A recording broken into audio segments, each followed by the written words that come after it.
엄마, 제발 정신 좀 차려요. 그 재산이 얼마나 한다고 다 기부한다는 거예요? 뭐라고? 엄마가 지금 아파서 병상에 누워 있는데 어디서 배워먹은 버르장머리야. 그럼 우리는 어떡하라고요? 형, 뭐라고 좀 해봐. 엄마, 우리 생각은 안 하시는 거예요? 이제 와서 왜 이러세요? 너희들 위해서 평생을 살았어. 이제는 내 인생을 살고 싶다. 에이, 말도 안 돼요. 엄마, 지금 정신이 온전하신 거 맞아요? 너 지금 엄마한테 그게 무슨 말버릇이야. 엄마, 우리가 얼마나 힘들게 살았는지 아세요? 이제 좀 편하게 살아보려고 했더니.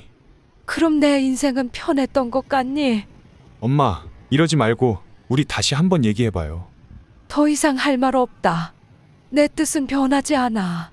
이러다가 우리 한 푼도 못 받는 거 아니야? 엄마, 우리 밖에서 얘기 좀 할까요? 필요 없다. 너희 둘 다 당장 나가. 오늘의 사연은 어머니가 병상에 누워있자 본 모습을 드러내는 자식들 이야기입니다. 과연 이 가족에게 무슨 일이 일어난 걸까요? 그리고 어머니는 변해버린 자식들에게 당하고만 있게 될까요? 영상 시청 전 구독과 좋아요 그리고 알림 설정은 앞으로 영상을 만드는데 큰 힘이 됩니다. 그럼 바로 시작하겠습니다. 저는 올해 76세의 두 아들을 둔 어머니입니다. 제 인생의 가장 큰 전환점이었던 첫 번째 결혼 생활의 파탄에 대해 말씀드리고 싶어요. 결혼 초기엔 정말 행복했죠. 남편과 저는 서로를 깊이 사랑하며 두 아들 지훈이와 민수를 낳았어요. 하지만 세월이 흐르면서 점점 삶이 고단해지기 시작했습니다. 남편은 매일 늦게까지 일하느라 집에 늦게 들어왔고, 저는 집안일과 아이들 돌보느라 정신없는 나날을 보냈어요. 서로에게 할애할 시간이 점점 줄어들었죠. 대화도 줄어들고 함께하는 시간도 적어졌습니다. 그렇게 우리 사이의 거리는 조금씩 멀어져 갔어요. 어느 날 이웃의 제보로 남편이 다른 여자를 만나고 있다는 사실을 알게 되었습니다. 처음엔 믿을 수 없었어요. 그럴 리가 없어. 저는 계속 스스로에게 말했죠. 하지만 의심은 점점 커져갔고 결국 직접 확인하기로 마음먹었습니다. 그날도 여느 때와 다름없이 남편은 늦게 들어온다고 했어요. 저는 가슴을 조이며 남편의 회사 근처를 서성거렸죠. 그리고 마침내 남편을 발견했습니다. 하지만 남편은 혼자가 아니었어요. 낯선 여자와 손을 잡고 걸어가는 모습이 보였습니다.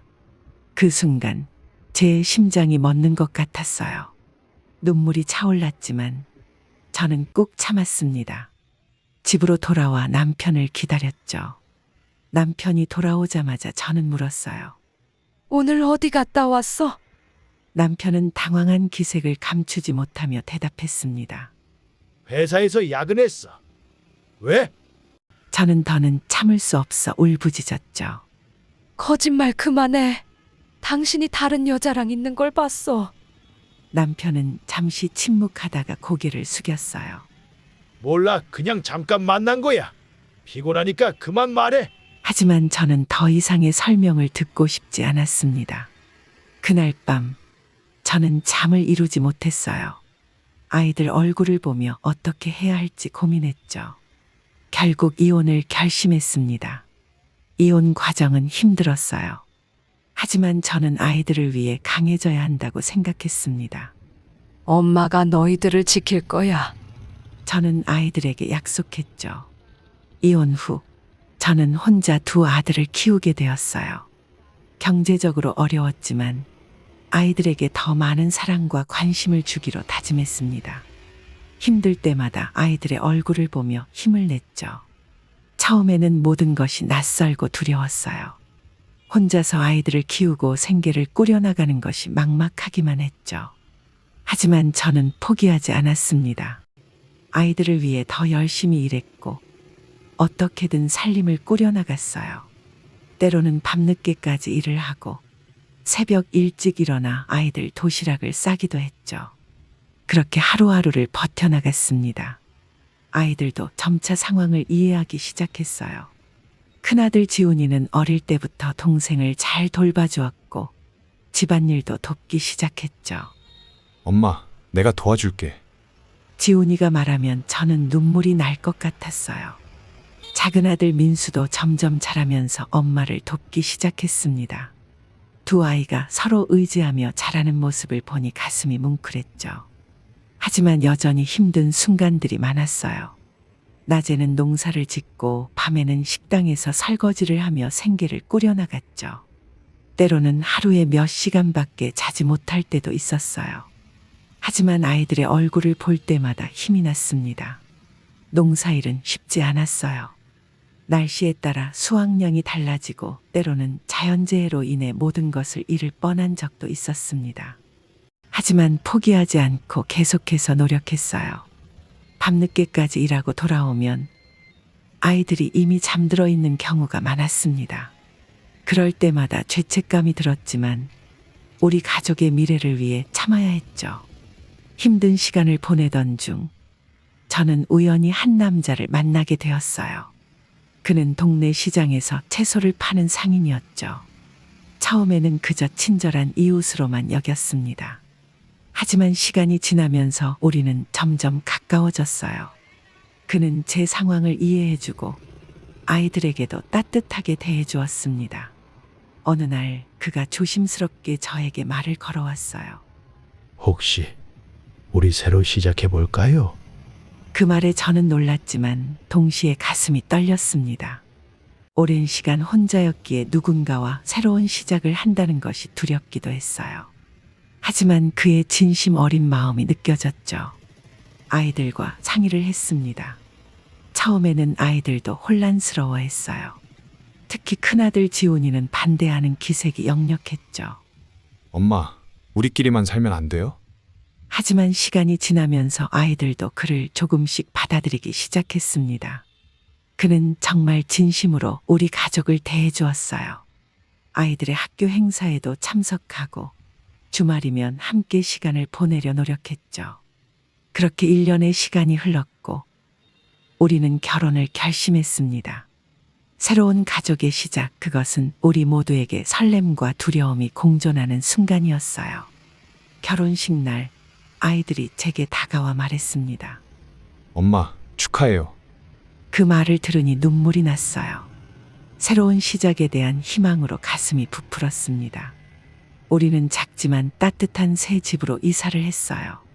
재혼 후 우리 가족은 행복한 나날을 보내고 있었어요. 하지만 어느 날 남편의 행동이 이상해지기 시작했습니다. 늦은 밤 귀가가 잦아졌고 집에 있을 때도 늘 전화를 받으러 밖으로 나갔죠. 처음에는 일 때문이라고 생각했어요. 하지만 의심이 점점 커져갔습니다. 어느 날 남편의 전화기를 우연히 보게 되었어요. 낯선 여자의 이름으로 된 문자들이 가득했죠. 그 순간 저는 첫 번째 결혼에서의 배신감이 다시 떠올랐어요. 며칠 후 더 큰 충격이 저를 기다리고 있었습니다.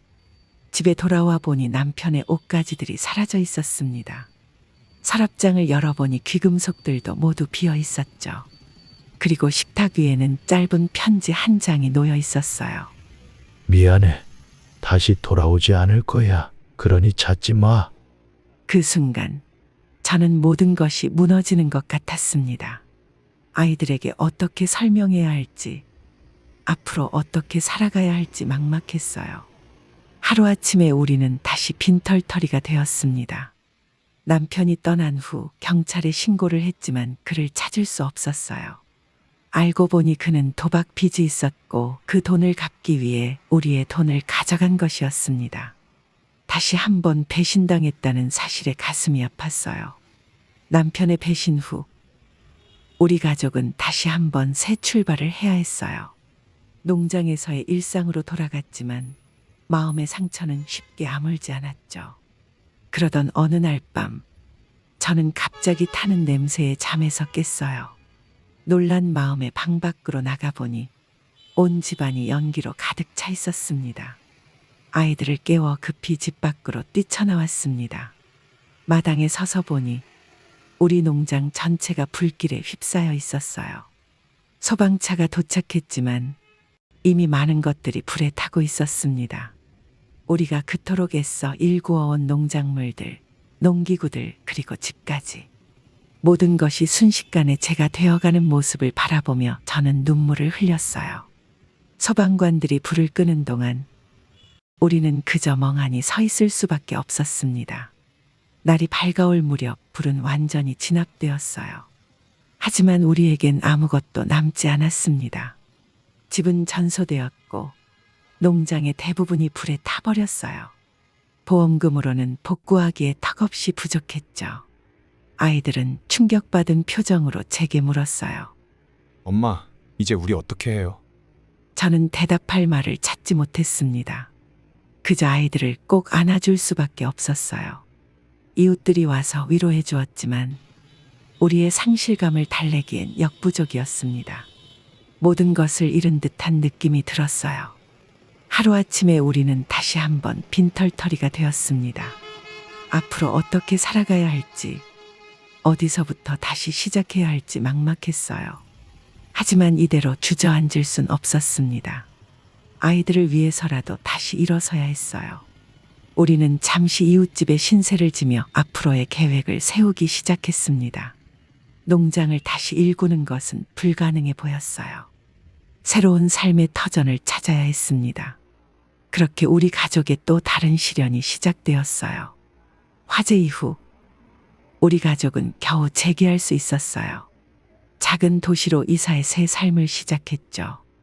저는 식당에서 일하며 생계를 꾸려갔고 아이들은 학교에 다니며 열심히 공부했어요.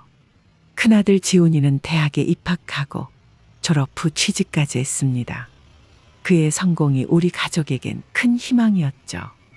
어느 날 지훈이가 흥분된 목소리로 전화를 걸어왔어요. 엄마 사업을 시작하려고 해요. 처음엔 걱정도 됐지만 아들의 열정을 믿기로 했습니다.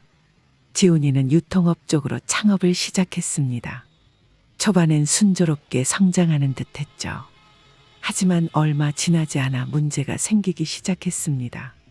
지훈이는 무리하게 사업을 확장하려 했어요. 엄마, 이번 기회를 놓치면 안 돼요. 대출받아서라도 투자해야 해요.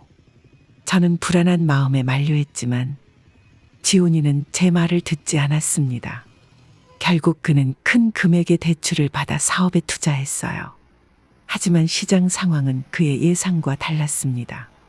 회사는 적자를 내기 시작했고 빚은 눈덩이처럼 불어났어요.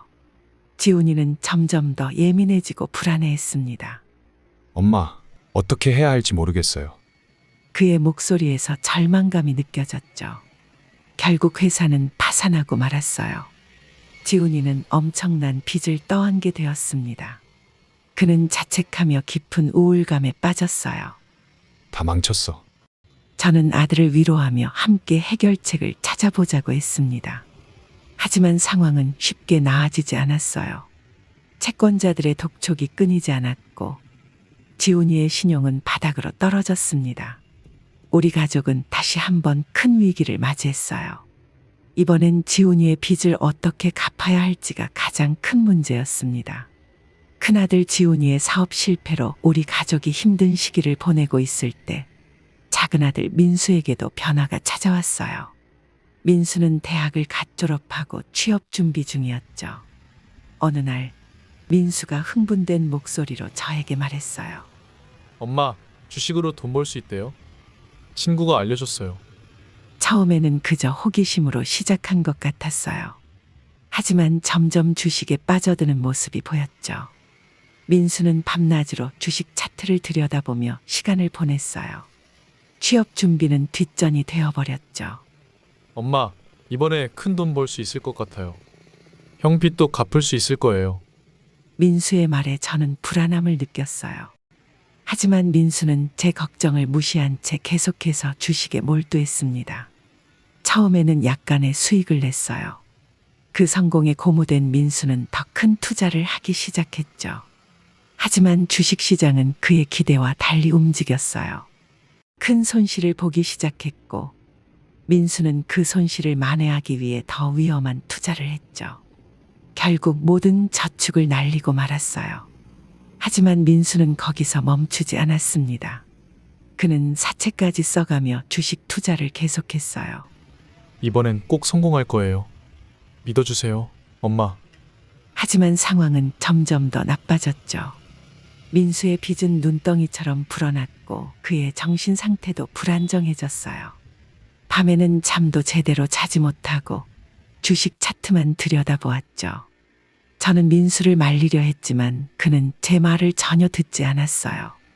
이번엔 진짜 대박 날 거라고요. 결국 민수는 감당할 수 없는 빚을 지게 되었습니다. 사채업자들의 독촉 전화가 끊이지 않았고 민수는 점점 더 피폐해져 갔어요.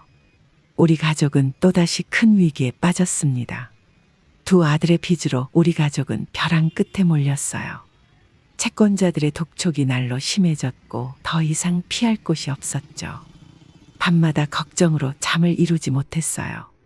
어떻게든 이 상황을 해결해야 했습니다. 결국 저는 마지막 선택을 하게 되었어요. 남편과 함께 일구었던 시골 농장, 그 땅을 팔기로 한 거죠. 그 땅은 우리 가족의 마지막 재산이자 추억이 깃든 곳이었어요. 하지만 아들들을 위해서는 어쩔 수 없는 선택이었습니다. 부동산 중개인을 만나 땅을 내놓았어요. 이 땅 얼마에 팔 수 있을까요? 중개인의 대답을 듣고 가슴이 아팠습니다. 생각보다 훨씬 낮은 가격이었어요. 하지만 더 이상 기다릴 여유가 없었죠. 땅을 팔기로 결정하고 계약서에 서명하는 순간 눈물이 났어요. 이제 정말 모든 것을 잃은 것 같았습니다. 땅을 판 돈으로 아들들의 빚을 갚았어요. 채권자들의 독촉은 멈췄지만 우리 가족에겐 아무것도 남지 않았죠. 모든 재산을 정리하고 겨우 빚을 갚은 후 새로운 시작을 하려 했지만 제 몸이 점점 힘들어지기 시작했습니다. 처음에는 그저 피로 때문이라고 생각했어요. 하지만 날이 갈수록 증상이 심해졌죠. 심한 복통과 설사가 계속되었고 식욕도 떨어졌어요. 아들들이 걱정하며 병원에 가보라고 했지만 저는 괜찮다며 넘겼습니다. 괜찮아. 조금만 쉬면 나아질 거야. 하지만 결국 더 이상 참을 수 없는 고통의 병원을 찾았어요. 의사 선생님은 여러 가지 검사를 하더니 심각한 표정을 지었습니다. 검사 결과가 나왔습니다. 조금 이야기를 나눠야 할 것 같네요. 그 말을 듣는 순간 가슴이 덜컥 내려앉았어요. 의사는 천천히 하지만 분명하게 말씀하셨죠. 대장암입니다. 그것도 말기 단계예요. 그 말을 듣는 순간 온 세상이 멈춘 것 같았어요. 머릿속이 하얘지고 귀에서 윙 소리가 났습니다. 얼마나 시간이 남았나요? 떨리는 목소리로 물었죠. 의사는 한숨을 쉬며 대답했어요. 정확히 말씀드리기는 어렵지만 그래도 치료에 전념하시면 증세가 좋아지실 수 있습니다. 그 말을 듣는 순간 눈물이 왈칵 쏟아졌어요. 아직 아들들에게 해주고 싶은 것들이 많았는데 이제 겨우 새 출발을 하려던 참인데 왜 하필 지금일까? 라는 생각이 들었죠. 병원을 나오면서 어떻게 아들들에게 이 사실을 알려야 할지 고민했어요. 그들에게 또 다시 큰 상처를 줄 것을 생각하니 가슴이 아팠습니다. 집으로 가는 길, 거리의 모든 것들이 새롭게 보였어요. 어떻게 보내야 할지, 무엇을 해야 할지 막막했습니다. 대장암 진단 후 저는 바로 입원하여 치료를 시작했어요. 병원 생활은 생각보다 훨씬 힘들었습니다. 항암 치료의 부작용으로 온몸이 아프고 구토가 심했죠. 머리카락도 빠지기 시작했어요. 거울 속 초췌한 모습을 보며 눈물이 났습니다. 하지만 아들들 앞에서는 강한 척했어요. 괜찮아. 엄마는 이겨낼 수 있어. 간혹 병실을 찾아오는 지인들의 방문이 위로가 되기도 했지만 동시에 부담스럽기도 했어요. 그들의 걱정 어린 시선을 받으며 제 상태가 얼마나 심각한지 다시 한번 실감했죠. 밤이면 옆병상 환자의 신음소리에 잠을 설쳤고 그 소리에 제 앞날을 생각하며 불안해했어요. 그렇게 하루하루가 지나갔습니다. 그러던 어느 날 두 아들의 태도가 조금씩 변하기 시작했어요. 처음에는 미세한 변화였습니다. 병문안 오는 횟수가 줄어들었고 머무는 시간도 짧아졌죠. 전화도 뜸해졌어요. 엄마, 오늘은 일이 좀 바빠서. 아들들의 목소리에서 어떤 변화를 느꼈지만 제 착각이길 바랐습니다. 하지만 시간이 지날수록 그들의 태도는 더욱 냉담해졌어요. 간호사가 제게 물었죠. 아들분들이 요즘 잘 안 오시네요? 그 말에 가슴이 아팠지만 애써 웃으며 대답했어요. 아마 많이 바쁜가 봐요. 어느 날 우연히 병실 밖에서 아들들의 대화를 듣게 되었습니다. 형, 엄마 치료비가 너무 많이 나와. 우리가 어떻게 감당해? 나도 알아. 재촉하지 마. 그 말을 듣는 순간 제 심장이 무너져 내리는 것 같았어요. 아들들에게 제가 짐이 되고 있다는 사실을 깨달았죠. 어느 날 우연히 문 밖에서 들려오는 아들들의 대화를 듣게 되었습니다. 형, 엄마가 갖고 있는 재산이 얼마나 될까? 그 말을 듣는 순간 가슴이 찢어지는 것 같았어요. 조용히 귀를 기울이며 계속 들었죠. 글쎄, 정확히는 모르겠어. 하지만 꽤 될 거야. 엄마가 평생 모은 거니까. 우리가 어떻게 나눠 가져야 하지? 아들들의 대화는 계속 이어졌어요. 그들은 제가 언제 세상을 떠날지 그리고 그 후에 어떻게 재산을 나눌지에 대해 이야기하고 있었죠. 눈물이 흘렀지만 소리내어 울 수조차 없었어요. 엄마 듣겠다. 조용히 말해. 큰아들의 말에 그들은 잠시 조용해졌어요. 하지만 곧 다시 속삭이듯 대화를 이어갔죠. 어차피 엄마는 얼마 못 사실 거야. 우리가 미리 준비해야 해. 그 말을 듣는 순간 제 심장이 멎는 것 같았어요. 아들들에게 제 목숨은 그저 시간 문제일 뿐이었나 봐요.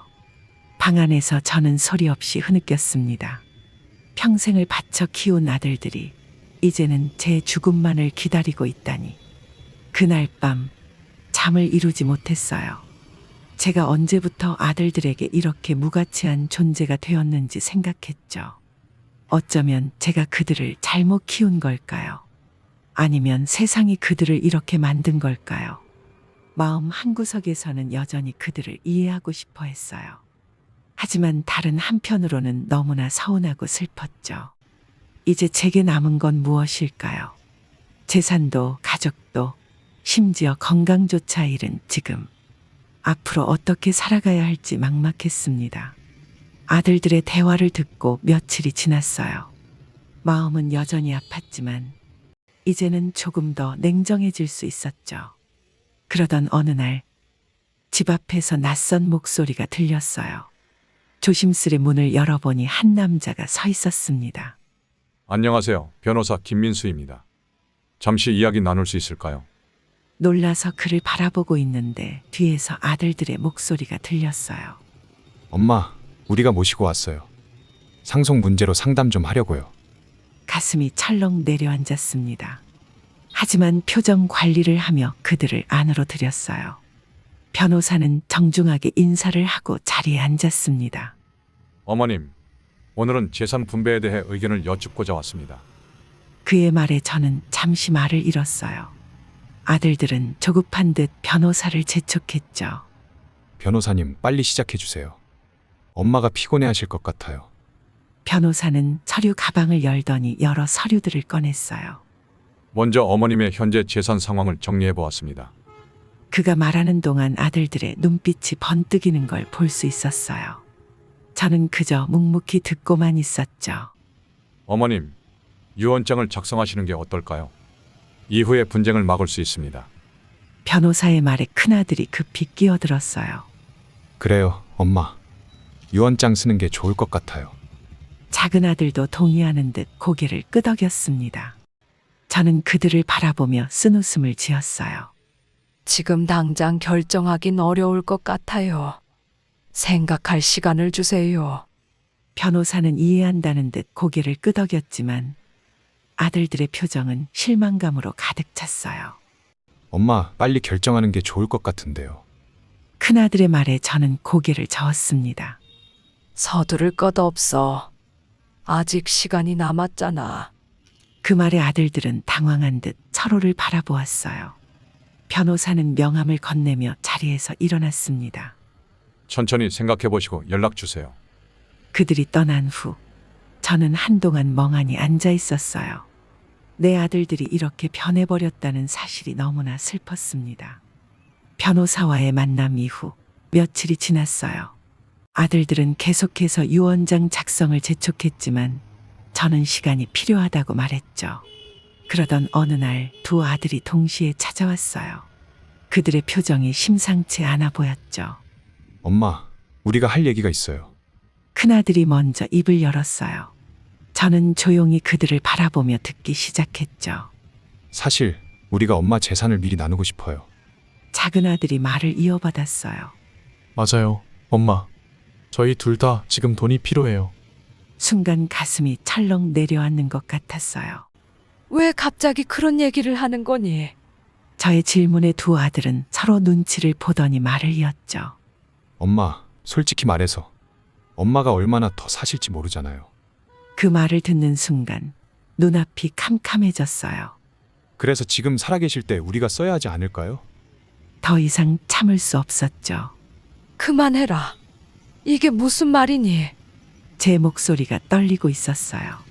아들들은 잠시 당황한 듯 했지만 곧 다시 말을 이어갔어요. 엄마, 우리도 이러고 싶지 않아요. 하지만 현실이 그렇잖아요. 저는 그들의 말을 더 이상 듣고 싶지 않았어요. 지금 당장 나가라. 떨리는 목소리로 외쳤죠. 아들들은 잠시 망설이다 자리에서 일어났어요. 나중에 다시 오겠습니다. 그들이 떠난 후 저는 한동안 그 자리에 멍하니 앉아 있었어요. 눈물이 볼을 타고 흘러내렸지만 닦을 힘조차 없었죠. 내가 그토록 사랑하고 키워온 아들들이 이제는 내 죽음만을 기다리고 있다니. 그 순간 제 인생 전체가 무의미하게 느껴졌어요. 모든 것을 바쳐 키웠던 아들들. 그들에게 나는 이제 그저 재산일 뿐인가.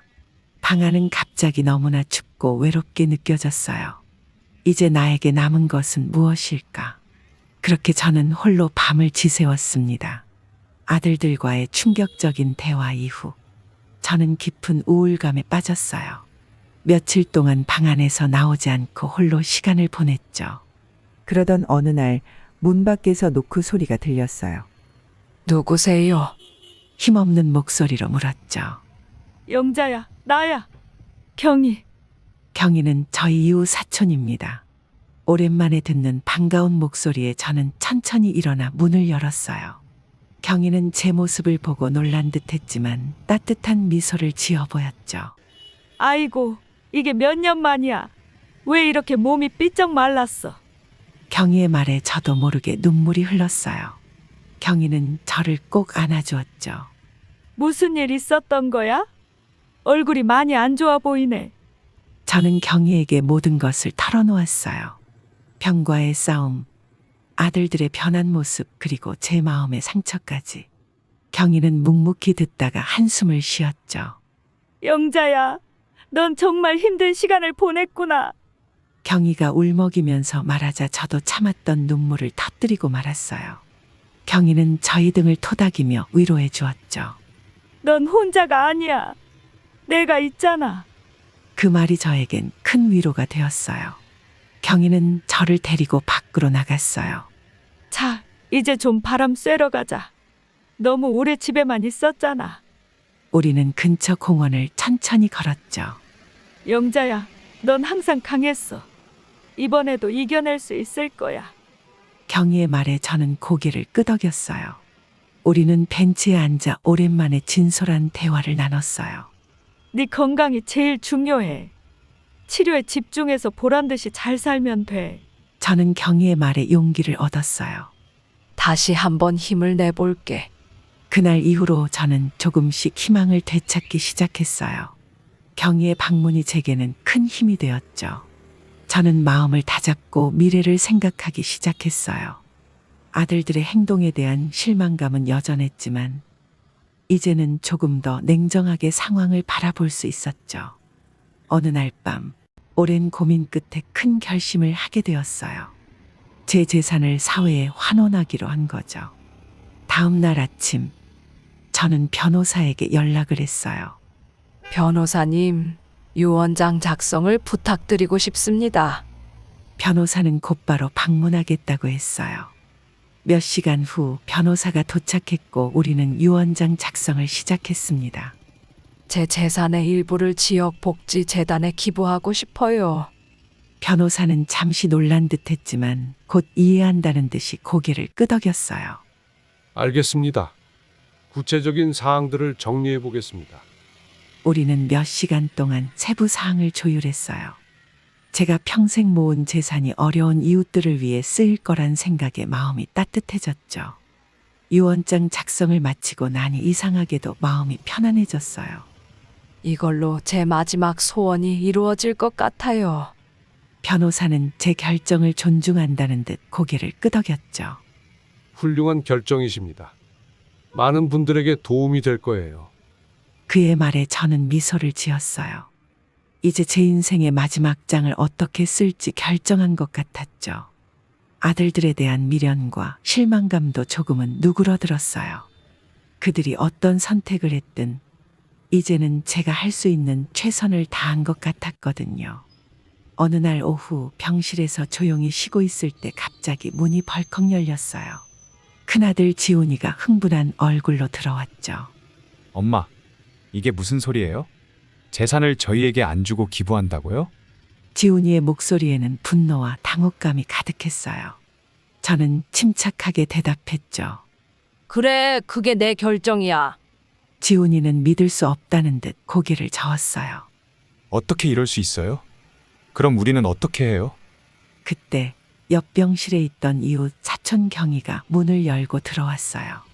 경희는 상황을 파악하고는 지훈이를 날카롭게 쳐다봤죠. 지훈아, 네 엄마가 평생 모은 재산이야. 엄마 뜻을 존중해야지. 지훈이는 경희를 향해 소리쳤어요. 이건 가족 문제예요. 끼어들지 마세요. 가족이라는 놈들이 내 재산만 노리고 있냐? 엄마가 이렇게 병상에 누워 있는데 너희들은 돈 얘기밖에 하지 않았다.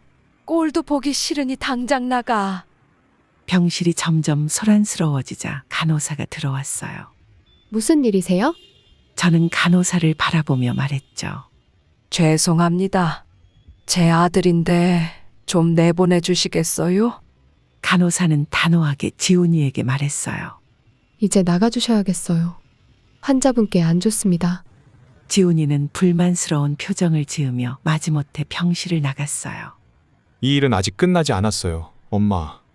문이 닫히고 병실은 다시 조용해졌죠.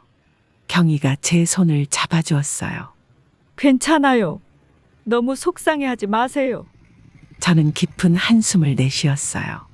고마워, 경희야. 네가 있어 다행이야. 그날 이후로 아들들은 병원에 오지 않았어요.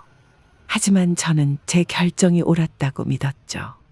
이제 남은 시간 후회 없이 살아가고 싶었어요. 몇 주간의 치료 끝에 의사 선생님께서 놀라운 소식을 전해주셨어요. 놀랍게도 증세가 많이 호전되셨어요. 이대로 가면 퇴원도 가능할 것 같습니다. 그 말씀을 듣는 순간 가슴이 벅차올랐죠. 병실에 혼자 남아 창밖을 바라보며 생각에 잠겼어요. 이제 다시 시작할 기회가 생긴 것 같았습니다. 그동안의 일들을 되돌아보며 앞으로 어떻게 살아갈지 고민했죠. 문득 어릴 적 시골 할머니 집에서 보냈던 여름날들이 떠올랐어요. 맑은 공기, 푸른 들판, 정겨운 이웃들. 그 순간 결심이 섰습니다. 시골에서 새롭게 시작해야겠어. 다음 날 주치의 선생님께 제 결정을 말씀드렸어요. 선생님, 퇴원하면 시골로 가려고 해요. 의사 선생님은 잠시 생각하시더니 미소 지으며 말씀하셨죠. 좋은 선택이신 것 같아요. 자연 속에서 지내시면 건강에도 더 좋을 거예요. 퇴원 날짜가 다가오자 설렘과 긴장이 교차했어요. 이웃 사촌 경희에게 전화해서 제 계획을 이야기했죠. 경희야, 나 퇴원하면 시골로 갈 거야. 경희는 처음엔 놀라는 듯했지만 이내 저를 응원해 주었어요. 정말 좋은 생각이네. 가끔 놀러 갈게요.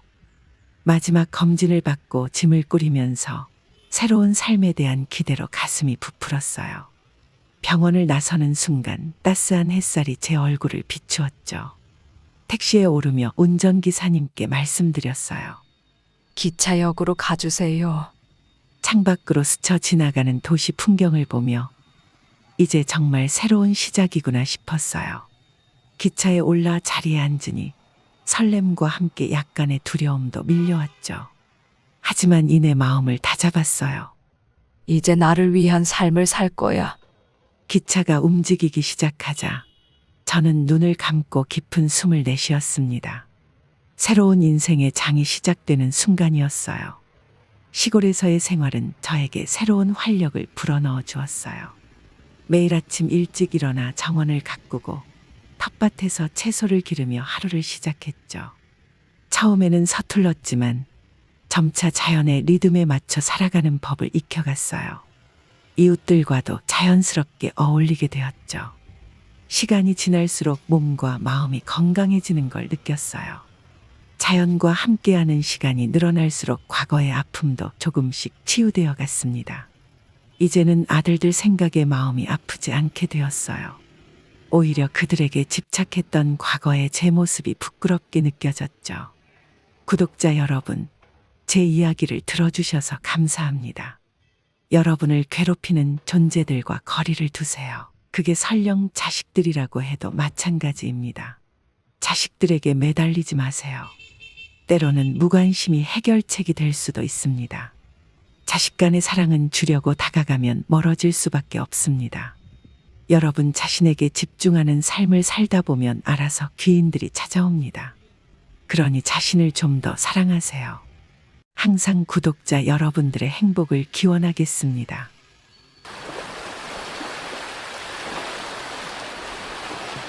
어머니, 정말 고소하시겠다는 겁니까? 그래, 너희를 고소할 테니 그렇게 알고 있어라. 어머님, 어떻게 이러실 수 있어요? 저희가 어머니를 위해 크루즈 여행까지 보내드렸는데 이렇게 하시는 건 너무 하시는 거 아닙니까? 너 왜 그렇게 뻔뻔하니? 그 여행이 너희의 계획이었다는 걸 이제야 깨달았다. 어머니, 저희가 잘못했습니다. 제발 한 번만 용서해 주세요. 저희 가족이잖아요. 가족? 가족인데 그런 짓을 저질러? 고약한 놈들, 너희가 저지른 일에 대한 대가를 치르고 평생 사죄하면서 살아. 오늘의 사연은 아들과 며느리가 어머니를 위해 크루즈 여행을 보내주면서 일어나는 충격적인 이야기입니다. 과연 이 가족에게 무슨 일이 일어난 걸까요? 영상 시청 전 구독과 좋아요 그리고 알림 설정은 앞으로 영상을 만드는데 큰 힘이 됩니다. 그럼 바로 시작하겠습니다. 안녕하세요. 저는 올해 65살의 김영자라고 합니다. 3년 전 남편을 먼저 하늘나라로 보내고 우울증으로 힘든 나날을 보내고 있었어요. 매일 아침 일어나기가 너무 힘들었죠. 그러던 어느 날 제 아들 민호가 저에게 다가왔어요. 어머니, 요즘 많이 힘드셨죠? 저는 그저 고개를 끄덕일 뿐이었습니다. 민호는 조심스럽게 제안했어요. 어머니, 기분 전환 삼아 크루즈 여행은 어떠세요? 처음엔 망설였지만 며느리 소연이도 적극 권하더군요. 어머님, 좋은 기회예요. 다녀오시면 기분이 한결 나아지실 거예요. 그날 저녁, 민호와 소연이는 저를 위해 특별한 저녁을 준비했어요. 민호가 말했죠. 어머니, 이번 여행은 저희가 다 준비할 테니 걱정 마세요. 맞아요, 어머님. 다음 날 민호는 여행사에서 가져온 크루즈 여행 팸플릿을 보여줬어요. 어머니, 이 코스 어떠세요? 1개월 동안 유럽을 여행할 수 있대요. 저는 망설이며 물었죠. 그렇게 오래 가도 될까?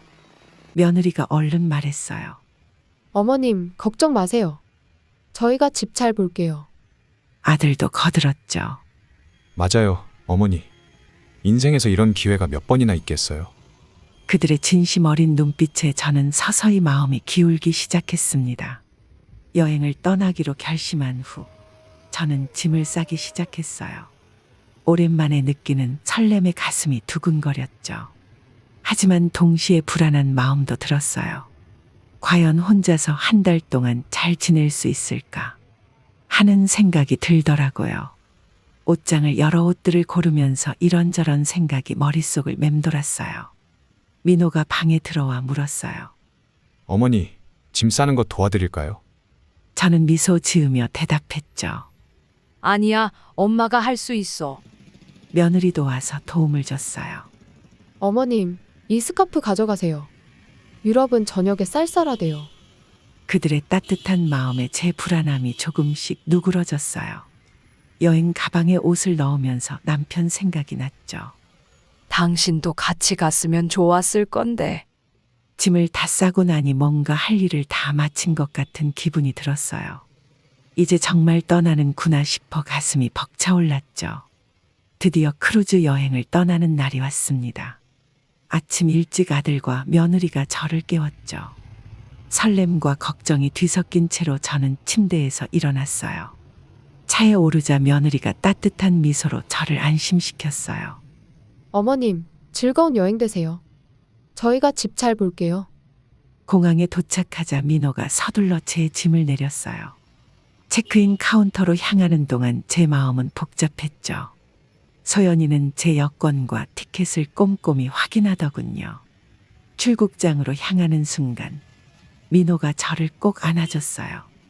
어머니, 좋은 여행 되세요. 걱정 말고 즐기세요. 그들의 따뜻한 배웅에 제 마음이 뭉클해졌어요. 하지만 동시에 왠지 모를 불안감이 가슴 한구석을 채웠죠. 출국장으로 들어서며 뒤돌아보니 아들과 며느리가 손을 흔들고 있었어요. 그들의 미소 뒤에 숨겨진 무언가를 느꼈지만 저는 애써 그 생각을 떨쳐냈죠. 비행기에 오르며 저는 다짐했어요. 이번 여행 정말 좋은 추억만 만들고 올 거야. 창밖으로 보이는 구름을 바라보며 새로운 모험에 대한 기대감이 커졌습니다. 하지만 집에 대한 걱정도 완전히 떨쳐내지 못한 채 저는 긴 비행을 시작했어요. 크루즈 여행이 시작된 지 일주일이 지났습니다. 바다 위에서의 시간은 정말 황홀했죠. 하지만 문득 집이 걱정되어 민호에게 전화를 걸었어요. 여보세요, 민호야. 민호의 목소리가 조금 놀란 듯 들렸어요. 어머니, 웬일이세요? 저는 평소처럼 대답했죠. 그냥 니네들이 보고 싶어서. 잠시 침묵이 흐르더니 민호가 말했어요. 아, 네. 저희는 다 잘 지내고 있어요. 걱정 마세요. 왠지 모르게 민호의 말투가 어색하게 느껴졌어요. 집에는 별일 없지. 민호가 황급히 대답했죠. 네, 다 괜찮아요. 어머니는 여행은 즐거우세요? 저는 잠시 망설이다 물었어요. 그런데 네 목소리가 좀 이상하게 들리네. 민호가 웃으며 대답했지만 그 웃음소리가 어딘가 부자연스러웠어요. 아니에요, 어머니. 제가 좀 피곤해서 그래요. 갑자기 뒤에서 종이 바스락거리는 소리가 들렸어요. 옆에 누구 있니? 민호가 당황한 듯 말했죠. 아, 그게 와이프예요. 청소하고 있어요. 저는 며느리와도 잠깐 통화하고 싶다고 했어요. 어머님, 안녕하세요. 잘 지내고 계세요? 며느리의 목소리도 어딘가 긴장한 듯 들렸죠. 응, 잘 지내고 있어. 그런데 니네들 무슨 일 있는 거 아니니? 며느리가 서둘러 대답했어요. 아니에요, 어머님. 다 괜찮아요. 저희가 좀 바빠서 그래요. 통화를 마치고 나서도 뭔가 석연치 않은 기분이 들었어요. 창밖으로 보이는 푸른 바다를 바라보며 생각에 잠겼죠. 뭔가 이상해. 아이들이 뭔가 숨기는 게 있나? 하지만 이내 제 생각을 애써 털어냈어요. 에이, 내가 너무 예민한가 보네. 그래도 마음 한구석에 불안감이 자리 잡은 채로 저는 다시 갑판으로 나갔어요. 크루즈의 화려한 풍경 속에서도 집에 대한 걱정을 완전히 떨쳐낼 순 없었죠. 아침에 일어나자마자 민호에게 전화를 걸었습니다. 하지만 전화는 계속 울리기만 할 뿐 아무도 받지 않았죠. 아직 자고 있나 보네. 30분 후에 다시 전화를 걸어봤어요. 이번에도 받지 않자 며느리 번호로 걸어봤죠. 하지만 며느리도 전화를 받지 않았어요. 아이들이 바쁜가 보네. 잠시 걱정이 되긴 했지만 곧 마음을 달랬어요. 그래, 젊은 사람들은 바쁘지 뭐. 아이들도 자기 생활이 있는데 내가 자꾸 전화해서 방해하면 안 되지. 다들 열심히 사는 모습을 보니 좋네. 오히려 제 마음이 편해졌어요. 그래, 나도 이 여행 실컷 즐기고 가야지. 저녁에는 크루즈에서 열리는 공연을 보러 갔어요. 화려한 쇼를 보며 아이들 걱정은 완전히 잊었죠. 내가 그동안 너무 아이들 걱정만 했나 봐. 밤에 침대에 누워 오늘 하루를 되돌아보며 생각했어요. 이제 좀 더 마음 편히 여행을 즐겨야겠다. 그렇게 아무 걱정 없이 편안한 마음으로 잠이 들었습니다. 드디어 한 달간의 크루즈 여행이 끝나고 집으로 돌아오는 날이 되었어요. 설레는 마음으로 현관문을 열었죠. 얘들아, 나 왔다. 하지만 집안은 묘하게 조용했어요. 평소와는 다른 분위기가 느껴졌죠. 저는 이상한 느낌을 애써 무시하며 거실로 들어섰어요. 아이들이 깜짝 환영 파티라도 준비했나? 하지만 거실에는 아무도 없었어요. 그 순간 충격적인 장면이 펼쳐졌습니다. 내 그림이 어디 갔지? 제가 아끼던 수백만 원짜리 그림이 사라졌어요. 심장이 빠르게 뛰기 시작했죠. 이상하다. 내가 잘못 본 건가? 황급히 다른 방들을 둘러보기 시작했어요. 안방에 들어서자마자 숨이 턱 막혔죠. 안 돼. 제가 소중히 여기던 도자기들도 모두 사라졌어요. 손이 떨리기 시작했죠. 저는 서둘러 금고로 향했어요. 떨리는 손으로 비밀번호를 눌렀죠. 하지만 금고 안은 텅 비어 있었어요. 평소 아껴두던 금과 귀금속들이 모두 사라졌죠. 온몸에 힘이 빠져 그 자리에 주저앉고 말았어요. 머릿속이 하얘졌죠. 도대체 누가 이런 짓을? 그때 문득 아들 부부가 떠올랐어요. 떨리는 손으로 휴대폰을 꺼내 아들에게 전화를 걸었죠. 여보세요, 아들. 어머니, 벌써 오셨어요? 저는 흥분한 목소리로 물었죠. 얘야, 집에 있던 그림이랑 도자기들 어디 갔니? 금고 안에 있던 것들도 모두 사라졌어. 잠시 침묵이 흘렀어요. 무슨 말씀이세요, 어머니? 아들의 목소리가 떨리는 것 같았어요. 저희가 지금 당장 가볼게요. 어머니 거기 계세요. 전화가 끊겼어요. 저는 그 자리에 멍하니 앉아 있었죠. 머릿속이 복잡했어요. 설마 아들과 며느리가? 아니야, 그럴 리가 없어. 하지만 의심의 씨앗이 자라나기 시작했죠. 1시간 후 현관문이 열리는 소리가 들렸어요. 아들과 며느리가 들어왔죠. 어머님, 무슨 일이에요? 정말 그림이랑 도자기들이 없어졌다고요. 저는 고개를 끄덕였어요. 금고 안에 있던 것들도 모두 사라졌어. 아들의 얼굴이 창백해졌어요. 어머니, 저희는 정말 모르는 일이에요. 며느리도 고개를 끄덕였죠. 하지만 저는 그들의 눈을 똑바로 쳐다볼 수 없었어요. 뭔가 이상했죠. 그럼 누가 이랬다는 거니? 아들이 머뭇거리며 말했어요. 혹시 도둑이 들었을지도 모르겠어요. 하지만 그의 목소리에 확신이 없어 보였죠. 저는 한숨을 쉬었어요. 경찰에 신고해야겠다. 아들이 급하게 말했어요. 아니에요, 어머니. 저희가 알아볼게요. 며느리도 거들었죠. 네, 맞아요. 경찰까지 부르면 너무 소란스러워질 거예요. 저는 의아했어요. 뭐라고? 이건 명백한 절도 사건이잖니? 아들과 며느리는 서로 눈치를 주고받았어요. 뭔가 수상했죠. 너희 둘 뭐 숨기는 거 있니? 두 사람의 얼굴이 굳어졌어요. 며느리가 떨리는 목소리로 말했죠. 어머님, 저희가. 그때 아들이 며느리의 말을 끊었어요. 아니에요, 어머니. 저희는 정말 아무것도 모르는 일이에요. 하지만 아들의 눈빛이 흔들리고 있었죠. 당장 경찰에 신고할 거다. 그 순간 아들이 제 팔을 잡았죠. 어머니, 제발요. 하지만 저는 아들의 손을 뿌리쳤습니다. 이 손 놔라. 이건 너무 큰일이야. 며느리가 눈물을 글썽이며 말했어요. 어머님, 저희에게 시간을 주세요. 꼭 찾아드릴게요. 하지만 저는 이미 전화기를 들고 있었죠. 여보세요, 경찰서죠.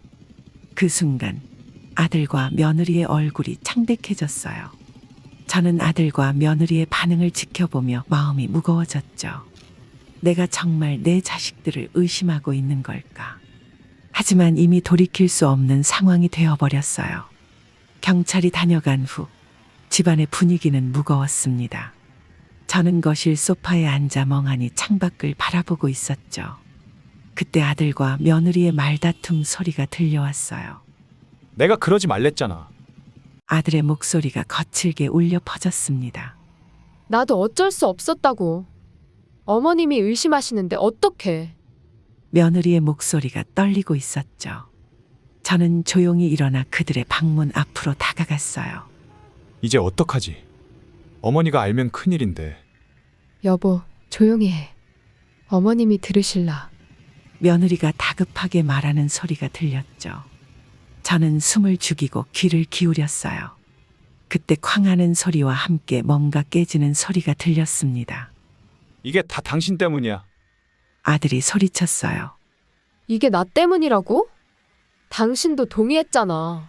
이제 와서 후회해봤자 소용없을 테니 어떻게든 해결해야 해. 저는 더 이상 듣고 있을 수가 없었습니다. 조용히 제 방으로 돌아와 문을 닫았어요. 머릿속이 복잡했죠. 아들과 며느리가 정말로 내 물건에 손을 댄 걸까? 그 생각을 하자 가슴이 아파왔습니다. 한동안 방 안에서 계속 말다툼 소리가 들렸죠. 점점 격해지다가 갑자기 조용해졌어요. 저는 한숨을 쉬며 침대에 누웠습니다. 내가 뭘 잘못한 걸까? 눈물이 흘러내렸어요. 가족의 균열이 시작된 것 같아 가슴이 찢어지는 듯 했죠. 그날 밤 저는 한숨도 자지 못했습니다. 아들과 며느리의 말다툼 소리가 계속 머릿속에서 맴돌았죠. 이제 우리 가족에게 무슨 일이 벌어질지 그 생각에 두려움이 밀려왔습니다. 며칠이 지나고 갑자기 초인종 소리가 들렸어요. 누구세요? 문을 열어보니 옆집에 사시는 김 여사님이었죠. 영자야, 여행 잘 다녀왔니? 근데 얼굴색이 안 좋아 보이네. 김 여사님이 걱정스러운 표정으로 말씀하셨어요. 저는 억지로 미소를 지으며 대답했죠. 아, 네. 좀 피곤해서 그래요. 들어오세요. 김 여사님을 거실로 안내했어요. 차라도 한 잔 드릴까요? 아니, 괜찮아. 잠깐 들렀어. 김 여사님이 주변을 둘러보시더니 물으셨어요. 근데 영자야, 집에 뭔 일 있었니? 저는 놀라 말문이 막혔죠. 네? 무슨 말씀이세요? 김 여사님이 고개를 갸웃거리셨어요. 아니, 네가 여행 간 동안 아들 내외가 자주 들락거리더라고. 저는 가슴이 덜컥 내려앉는 걸 느꼈어요. 김 여사님이 계속 말씀하셨죠. 거의 매일 왔다 갔어. 밤늦게 오기도 하고. 저는 손이 떨리기 시작했어요. 혹시 뭘 가지고 나가는 건 보셨나요? 김 여사님이 잠시 생각하시더니 대답하셨어요. 그러고 보니 큰 가방을 들고 나가는 걸 몇 번 봤어. 저는 숨이 막히는 것 같았죠. 김 여사님이 걱정스러운 표정으로 물으셨어요. 영자야, 무슨 일 있니? 얼굴이 하얗게 변했어. 저는 겨우 미소를 지으며 대답했죠. 아니에요. 괜찮아요. 하지만 속으로는 여러 가지 생각이 들었어요. 아들과 며느리가 정말로 제 물건에 손을 댄 걸까요? 김 여사님이 일어나셨어요. 그래, 가볼게. 좀 쉬어. 저는 김 여사님을 배웅하며 억지로 웃었죠. 문을 닫는 순간 눈물이 왈칵 쏟아졌어요. 이제는 의심할 여지가 없어 보였죠. 떨리는 손으로 아들에게 전화를 걸었어요. 여보세요. 아들의 목소리가 들렸어요. 아들아, 엄마 좀 보자. 목소리가 떨리고 있었죠. 무슨 일이세요? 저는 깊은 한숨을 내쉬었어요. 할 말이 있다. 지금 당장 와라.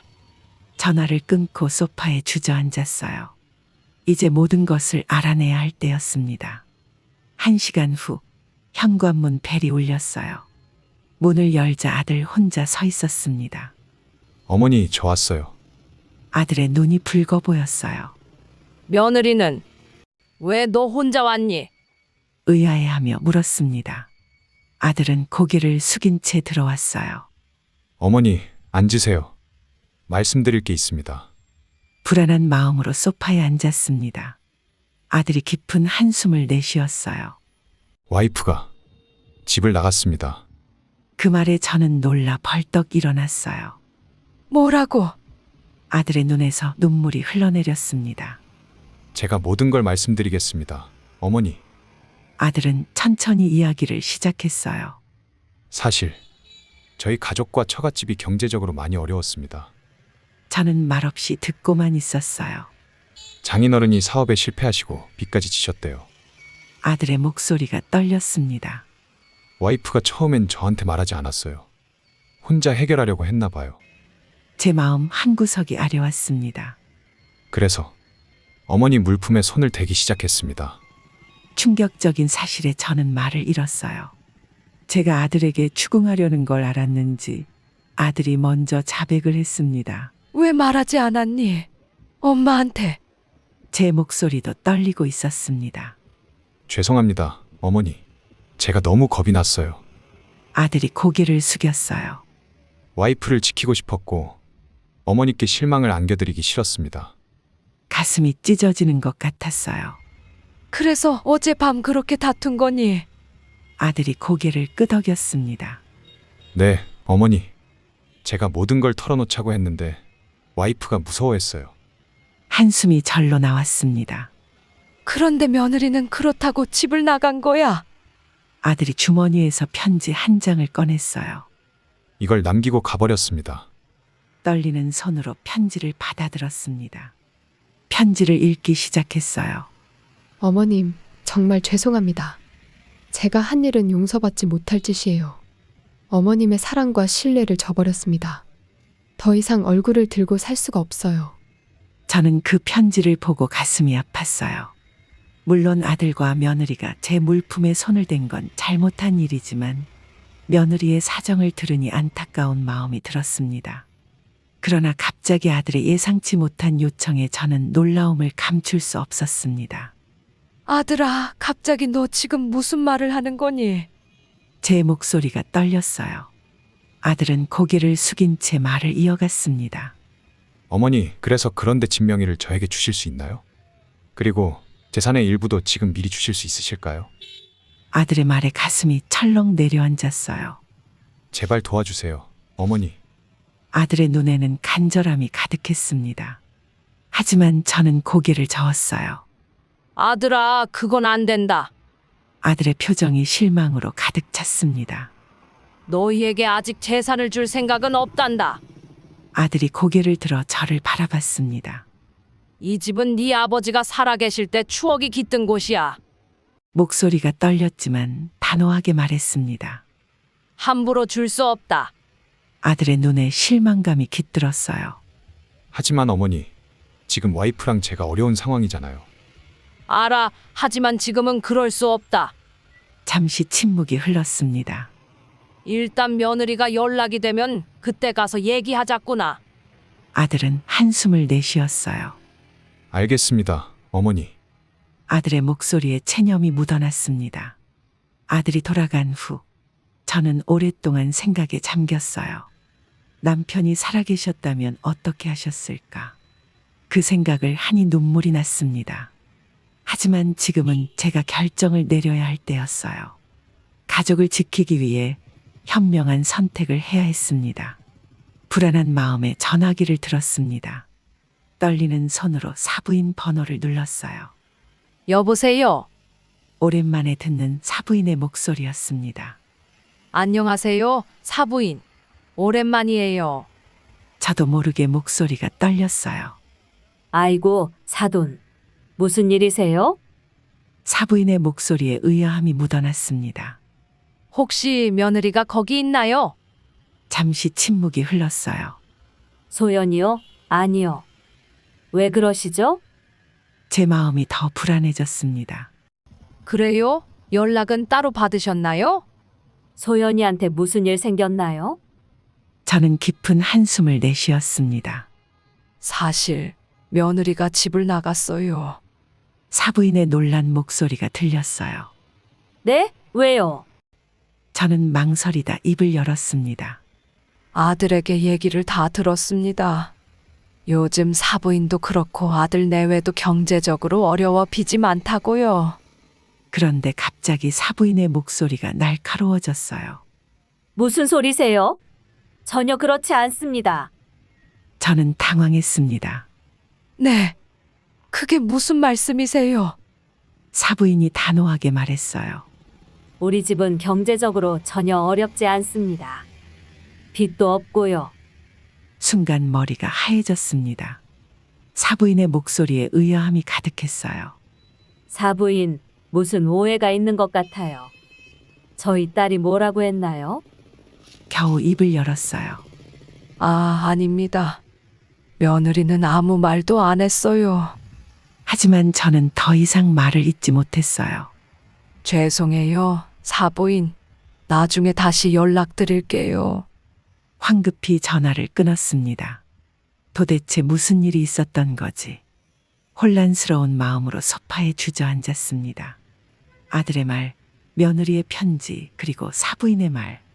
모든 게 맞지 않았어요. 누군가 거짓말을 하고 있었습니다. 그리고 왜 그런 거짓말을 하고 있는 걸까요? 머릿속이 복잡해졌어요. 이제 무엇을 믿어야 할지 모르겠습니다. 가족의 신뢰가 무너져 내리는 것 같아 가슴이 아팠어요. 진실을 알아내야 했습니다. 하지만 그 진실이 저를 더 아프게 할까봐 두려웠어요. 깊은 한숨을 내쉬며 창밖을 바라봤습니다. 사부인과의 통화 후 마음을 다잡고 아들의 집으로 향했습니다. 진실을 밝혀야 한다는 일념 하나로 운전대를 잡았죠. 도로 위를 달리는 동안 온갖 생각이 머릿속을 스쳐 지나갔어요. 왜 아들이 거짓말을 했을까? 며느리는 정말 어디 있는 걸까? 아들의 아파트 단지에 도착했을 때 해는 이미 저물고 있었습니다. 주차장에 차를 세우고 엘리베이터를 기다리는데 심장이 빠르게 뛰기 시작했어요. 두려움과 분노 그리고 슬픔이 뒤섞인 감정이었죠. 엘리베이터에서 내려 아들의 집 쪽으로 걸어가는데 멀리서 익숙한 목소리가 들렸어요. 순간 제 발걸음이 멈췄습니다. 목소리의 주인공을 확인하기 위해 벽 뒤로 몸을 숨겼죠. 그리고 저는 충격적인 장면을 목격했습니다. 아들과 며느리가 팔짱을 끼고 걸어오고 있었어요. 둘 다 환하게 웃고 있었죠. 며느리의 손에는 쇼핑백이 들려 있었고 아들은 다정하게 며느리의 어깨를 감싸고 있었습니다. 순간 머리가 하얘졌어요.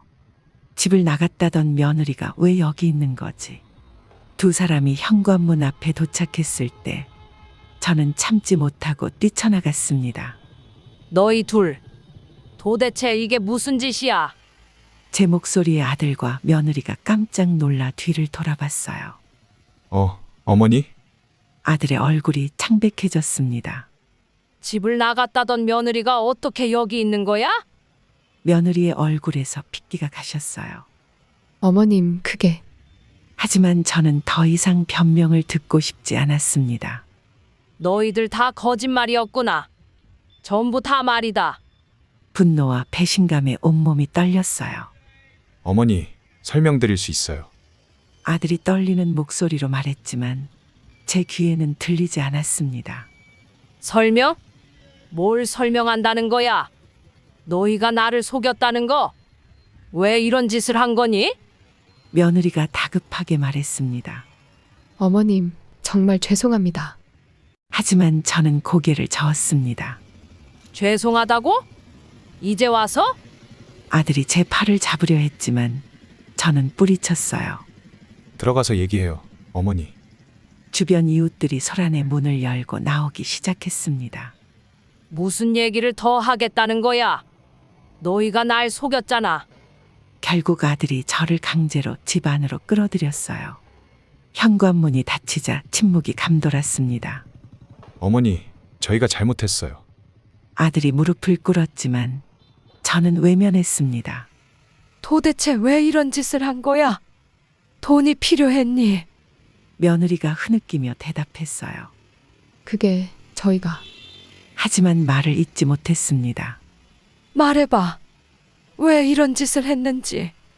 제 목소리가 높아졌어요. 아들이 고개를 들었습니다. 어머니의 관심을 받고 싶었어요. 순간 제 마음이 무너져 내렸습니다. 뭐라고? 어머니가 저희를 너무 믿지 않으시는 것 같아서 이런 극단적인 방법을 썼어요. 며느리가 말을 이었습니다. 저희가 어리석었어요. 어머님, 용서해 주세요. 하지만 저는 그들의 말을 이해할 수 없었어요. 내 관심 단지 그 이유 때문이니? 그래서 이렇게 큰 거짓말을 한 거야. 분노가 슬픔으로 바뀌기 시작했습니다. 어머니, 저희가 정말 잘못했어요. 용서해 주세요. 아들이 제 손을 잡으려 했지만 저는 물러섰어요. 너희 얼굴 꼴도 보기 싫다. 현관문을 향해 걸어갔습니다. 어머니, 아들과 며느리가 동시에 불렀지만 저는 돌아보지 않았어요. 문을 열고 나가면서 마지막으로 말했습니다. 다시는 연락하지 마라. 엘리베이터를 타고 내려가는 동안 눈물이 멈추지 않았어요. 차에 올라 핸들을 잡았지만 운전할 힘이 나지 않았습니다. 그저 주차장에 앉아 울고 또 울었어요. 가족의 거짓말, 그 배신감은 제 마음에 큰 상처를 남겼습니다. 이제 누굴 믿어야 할지, 어떻게 해야 할지 모르겠어요. 다음 날 아침, 마음을 다잡고 결심했습니다. 아들과 며느리를 고소하기로 한 거죠. 떨리는 손으로 전화를 걸었어요. 어머니, 다시 한번 생각해 주세요. 아들의 목소리가 들렸습니다. 이미 내 마음은 정해졌다. 제 목소리는 차갑게 울렸어요. 해외여행도 보내드렸는데 너무하십니다. 가족인데 어떻게 고소를 하실 수 있어요? 아들이 격앙된 목소리로 말했습니다. 그 말을 듣자 화가 치밀었어요. 크루즈 여행 보내준 것도 다 너희들 계획이었겠지? 내가 모를 줄 알아? 아무튼 너희가 한 짓들에 대해 대가를 치러라. CCTV 영상을 확인하고 주변 이웃들의 진술을 들었어요. 증거가 하나둘 쌓여갔습니다. 한 달 후 경찰에서 연락이 왔어요. 조사 결과 아들과 며느리가 범인으로 밝혀졌습니다. 가슴이 무너져 내리는 것 같았어요. 하지만 이미 돌이킬 수 없었죠. 재판 당일 법정에 섰습니다. 아들과 며느리는 고개를 숙인 채 피고인석에 앉아 있었어요. 아들과 며느리가 제 물건에 손을 뗀 이유는 간단했습니다. 단지 돈이 필요했기 때문이죠.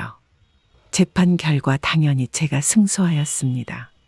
충격적인 사실은 며느리가 제 귀중품 중 일부를 사부인에게 선물로 줬던 것입니다. 이 사실을 알게 되었을 때 배신감이 더욱 커졌어요. 아들과 며느리가 훔쳐간 물건들을 거의 다 회수했습니다. 하지만 물건을 되찾았다고 해서 마음의 상처가 아물진 않았죠. 지금은 아들 내외와 연락을 끊고 살고 있습니다. 가끔 그들의 소식이 궁금하지만 마음을 다잡고 있어요. 남편과 함께 살았던 시골집으로 돌아왔습니다.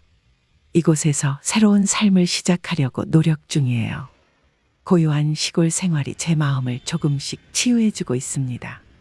가끔 옛 추억이 떠오르면 가슴이 아프지만 견뎌내고 있어요. 이제는 혼자서도 잘 살 수 있다는 걸 느끼고 있습니다. 새로운 취미도 찾고 이웃들과도 교류하며 지내고 있죠. 시간이 지나면 아들 내외를 용서할 수 있을까 생각도 해봅니다. 하지만 아직은 그럴 마음의 준비가 되지 않았어요. 그저 하루하루 평온하게 살아가는 것에 집중하고 있습니다.